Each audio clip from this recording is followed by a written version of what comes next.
everyone, this is Sam with Wine News in 5. I apologize, I really don't have much good news for you today. Today I'm going to give you an update on flooding in eastern and southern Spain, areas of the UK budget that will impact the wine trade, the smallest harvest in Germany since 2017, and a new AVA in Washington State and a new IGP in Lorraine. So that part's not so bad. First up, floods in eastern and southern Spain. As you must have seen in your news feeds, eastern and southern Spain is experiencing its worst flooding disaster in generations. This comes on the heels of an extraordinarily dry summer in eastern Spain, which forced water rationing and resulted in up to 80% crop loss for grape farmers. In cases of drought, soils often hardpan, which makes them less absorbent. So on October 29th, when some areas of eastern Spain experienced a year's worth of rainfall in less than 8 hours, the region was ill-prepared to receive that. According to the latest from AP News, the subsequent flash floods have killed at least 205 people, 202 in the region of Valencia, 2 in Castilla-La Mancha, and 1 in Andalusia. When I contacted our Spanish specialist, Ferran Centales, to see if he'd heard from growers in the affected areas, his message back read, "Some trellises have fallen, damaging the vineyards, and there have been some severe landslides, but nothing compares to the loss of human lives. Many people are still cut off, and there are many missing." On to the latest UK budget. Clearly, I'm an American, which means I'm preoccupied by the potential demise of our political system on November 5th. But I took a break from American politics yesterday to follow the reports of the wreckage that the UK budget announced on October 30th has inflicted on the drinks trade. First, a bit of background. In August of 2023, the largest single alcohol tax hike in nearly 50 years, pushed through by the UK Conservative Party, came into effect. They also came up with a ridiculously complex incremental duty escalator that will increase duty according to alcohol percentage and which will go into effect in February 2025. As a result of the duty rise, retailers have had to raise prices in a market that's already seeing flagging demand. Fairly predictably, alcohol sales have gone down, and as a result, the UK government's alcohol duty receipts dropped by £1.3 billion in the year after the duty hike.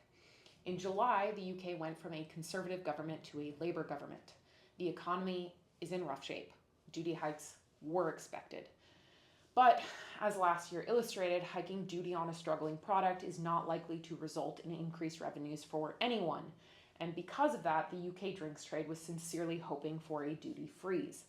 Instead, duty went up 2.7% on non-draft products, affecting UK retailers. Meanwhile, duty was cut by 1.7% on draft products served in hospitality venues, which is cold comfort because the minimum wage has been increased, raising employment costs. And business relief rates, which were put in place to help struggling businesses, have been decreased for both the hospitality and retail sectors. But perhaps the worst news is regarding inheritance tax and agriculture.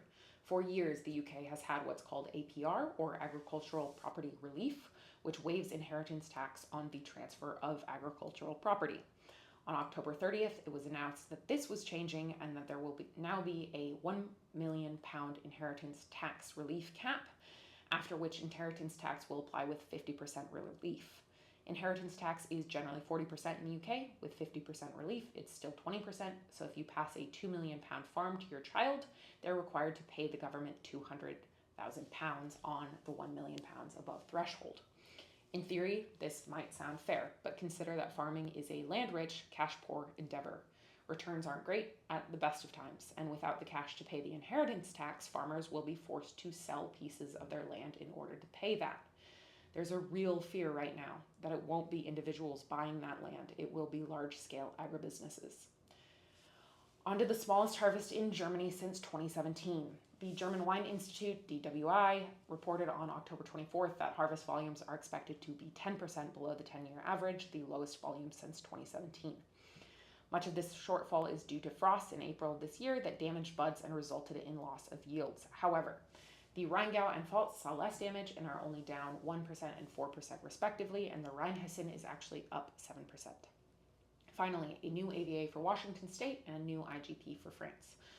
On October 28th, the TTB filed approval for Washington State's 21st AVA, Beverly, Washington. The new AVA borders the southwest corner of the Royal Slope AVA within the larger Columbia Valley AVA. Beverly, Washington is the second smallest AVA in the state and covers 2,415 acres, of which 400 are planted. It ranges in elevation from 515 to 950 feet, has higher average growing season temperatures and higher average wind speeds than surrounding areas, and has mostly sand and gravel soils. The main varieties grown are Cabernet Sauvignon, Merlot, Malbec, and Cabernet Franc. The author of the proposal, Kevin Pogue, is a geology professor who specializes in wine, who was hired by growers in the area to write the petition. Four Feathers Wine Services is currently the owner of the vast majority of commercial vineyards in the new AVA. The company's director of vineyard operations, Tom Merkel, also independently owns a few vineyards in the area. Fruit is sold to multiple brands within Washington state. France has also added a new wine region to its roster, a PGI, Protected Geographical Indication, also called IGP in French, named Lorraine. The new IGP borders Germany, Luxembourg, and Belgium and overlaps the AOP's Moselle and Côte de Toul and the IGP Côte de Meuse. The new regulations state that this IGP is available to white, rosé, red, traditional method sparkling wines that spend a minimum of 9 months on their lees, contain no more than 30% Riesling, and are between 10 and 13% alcohol. There are 17 grape varieties allowed, including a handful of hybrids. This region has been making traditional method sparkling wines since the 1870s, and it's not far from Champagne, but it's never received the same recognition. So hopefully this allows producers in the area to expand the audience for their wines.